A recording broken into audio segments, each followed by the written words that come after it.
Halo teman-teman semua, selamat datang kembali di channel Sugeng Wibowo, channel yang akan memberikan inspirasi baru untuk jualan onlinemu.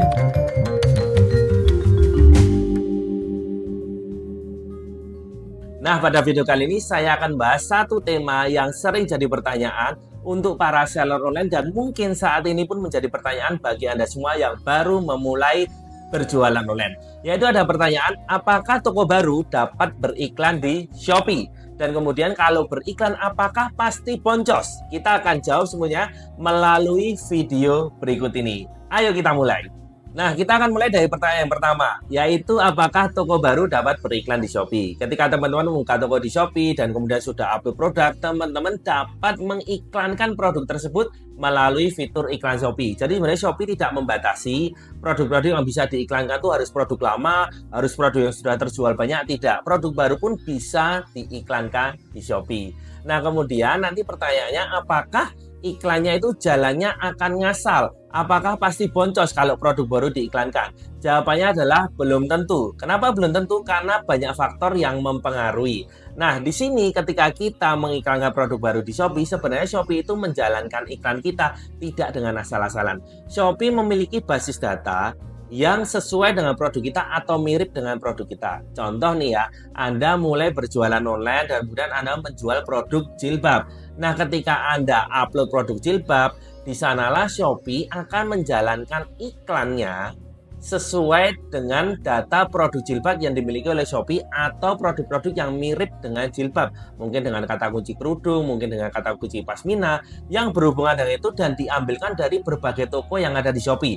Jadi datanya itu sudah dikumpulkan di Shopee dan kemudian iklan dijalankan. Jadi sebenarnya Shopee itu tidak menjalankan iklan dengan asal-asalan. Nah, oleh karena itu supaya hasilnya makin bagus dari sisi kita, dari sisi penjual, kita juga harus mendukung Shopee. Dengan cara bagaimana? Dengan cara upload produk kita harus sempurna, harus baik, mengikuti ketentuan yang ada di Shopee. Seperti apa sih upload produk yang bagus? Yuk kita lihat di laptop ya.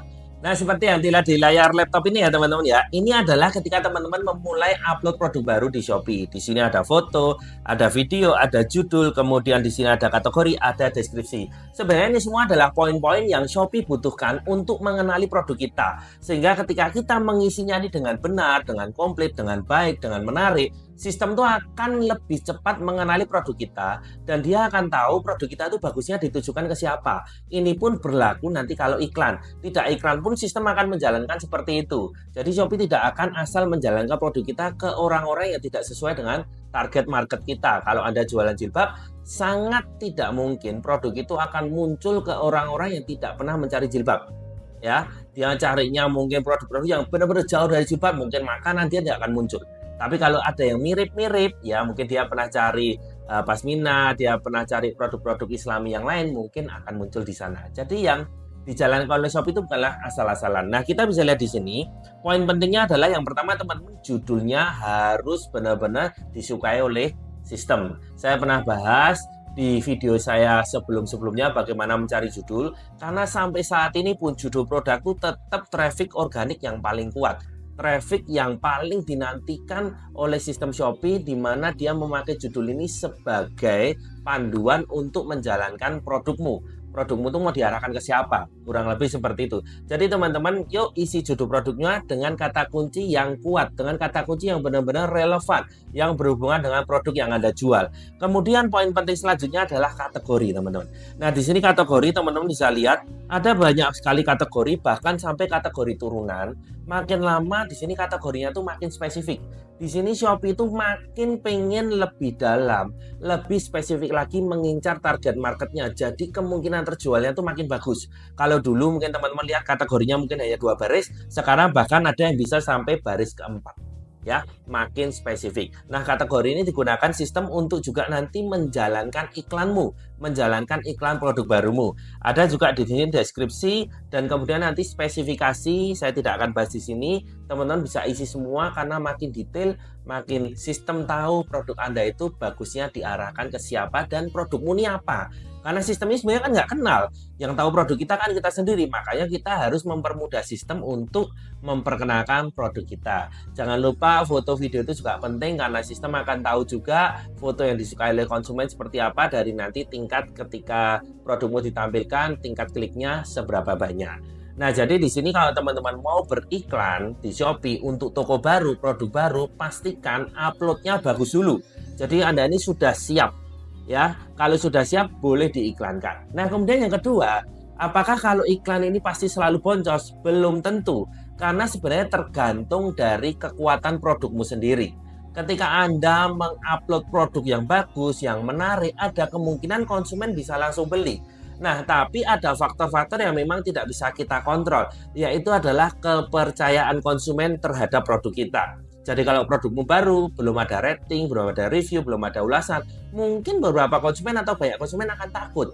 Nah, inilah yang membuat iklan kita boncos. Jadi sebenarnya produk kita sudah tampil, sudah menarik, konsumen klik, ya kan kita bayar nih ya, karena kan pakai iklan, diklik kita bayar, makanya kena biaya. Tapi begitu dilihat konsumen ragu, wah ini belum ada rating review nih, ini toko abal-apa atau enggak, ini toko baru belum pengalaman, sehingga ada kemungkinan kalau produk baru, toko baru, bisa saja Anda iklankan boncos. Nah, gimana untuk mengurangi resiko itu? Sebenarnya ada caranya. Teman-teman bisa usaha dengan meyakinkan konsumen lebih lagi. Ya, kita ini kan jualan online, konsumen tidak bisa megang produk kita, kita itu nggak bisa ngomong. Kita nggak bisa jelasin konsumen, oh produkku bagus, produkku nomor 1. Kalau di toko offline bisa, kalau di online kan nggak bisa. Oleh karena itu faktor-faktor pendukungnya harus kita maksimalkan. Yang pertama tentu saja adalah foto produk. Foto produk ini yang paling meyakinkan konsumen. Kalau bisa teman-teman bikin foto produk yang benar-benar fotomu sendiri. Jangan cuma ambil dari Google kemudian sama, nanti dibanding-bandingin. Dan yang menang pasti yang sudah rating reviewnya banyak, penjualannya banyak. Tapi coba Anda foto sendiri dan Anda benar-benar tonjolkan kemampuan produkmu itu apa, keunggulan produkmu itu apa. Anda benar-benar tonjolkan kalau kamu beli di tokoku tuh terkesan beda. Walaupun mungkin produknya sama, tapi produkmu itu, foto produkmu itu benar-benar bisa membuat orang tuh pengen untuk beli. Foto produkmu tuh bisa membuat orang langsung ngeh, oh ini produknya ini untuk apa, edukasinya tuh langsung jelas. Jadi ketika kita lihat satu produk dan kita langsung ngerti produknya ini keunggulannya apa, di sana konsumen akan lebih tertarik. Buat video yang benar-benar video kamu yang bikin, jangan hanya comot video toko lain, benar-benar kamu buat itu khas tokomu dan kamu tunjukkan bahwa videomu tuh menarik, produkmu tuh bagus lewat videomu. Dan kemudian teman-teman juga bisa tambah kepercayaan konsumen lewat dekorasi toko. Branding tokomu dengan menarik, buat desain-desain yang bagus seperti profesional, di sana konsumen tuh trust-nya juga akan lebih. Kalau maaf, toko-toko ya yang benar-benar masih baru atau yang hanya sekedar asal-asalan jualan online, biasanya juga nggak ada dekorasi toko, atau dekorasinya toko udah 1 tahun yang lalu nggak diganti. Nah, teman-teman dengan melakukan hal-hal detail, hal-hal kecil seperti ini, itu bisa menambah trust konsumen. Dan kita tidak pernah tahu konsumen tuh lihatnya kemana. Mungkin ada konsumen yang sukanya menyelidiki, dia akan masuk ke dalam tokomu, lihat dekorasi produkmu, tokomu rapi atau enggak, kategori tokomu atau enggak. Ada yang nggak peduli, yang penting fotonya bagus beli. Ada yang nggak mau, udah pokoknya kalau toko baru nggak mau. Kita nggak pernah tahu produk kita muncul ke siapa saja. Yang bisa kita lakukan adalah memanfaatkan sebaik-baiknya kesempatan yang akan diberikan oleh sistem kepada kita bertemu konsumen. Dan kita nggak pernah tahu itu kapan. Jadi persiapkan sebaik mungkin untuk mengurangi hal-hal yang membuat kita boncos. Boncos itu kalau kita keluar duit tapi nggak dapat omset. Jadi arahnya kita adalah dapat omset. Dapat omset. Di sana kita harus memperjuangkan dapat omset supaya tidak boncos. Nah, saya akan membagikan salah satu data dari klien kami yang baru masuk kurang lebih 2 bulan. Ini adalah termasuk toko baru juga. Sebenarnya toko sudah bukanya lama tapi tidak pernah dioptimasi. Kemudian masuk kita nih masuki bulan kedua dan sebelumnya tidak pernah optimasi iklan. Nah, apa yang kita lakukan adalah sebelum kita mengiklankan semua, saya minta untuk perbaikan foto, video, deskripsi, diperbaiki yang tadi saya jelaskan di awal. Dipercantik dulu, dipersiapkan dulu. Dan kemudian kita baru mulai gas iklannya. Nah, di sini kita bisa lihat ya, ini di bulan Januari, dia masuk kita di bulan Januari awal.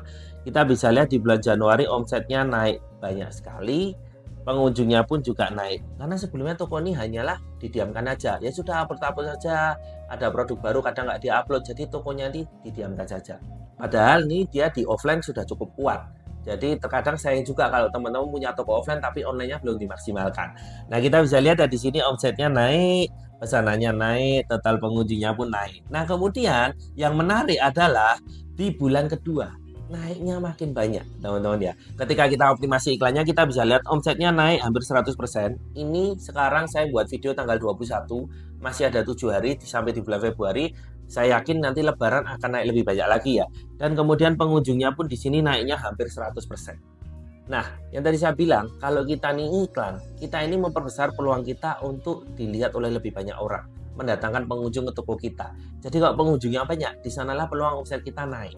Nah, jadi bagi teman-teman semua yang mungkin baru memulai berjualan online, mungkin tokomu baru 1 atau 2 bulan, dan sebentar lagi kan kita ada event Lebaran nih ya, ada campaign Lebaran di sana biasanya kan pada naik. Yuk persiapkan tokomu, percantik dan jangan takut untuk beriklan.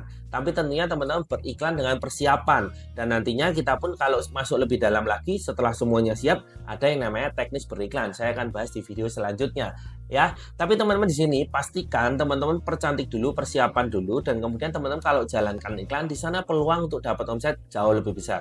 Sehingga teman-teman akan terhindar dari potensi boncos.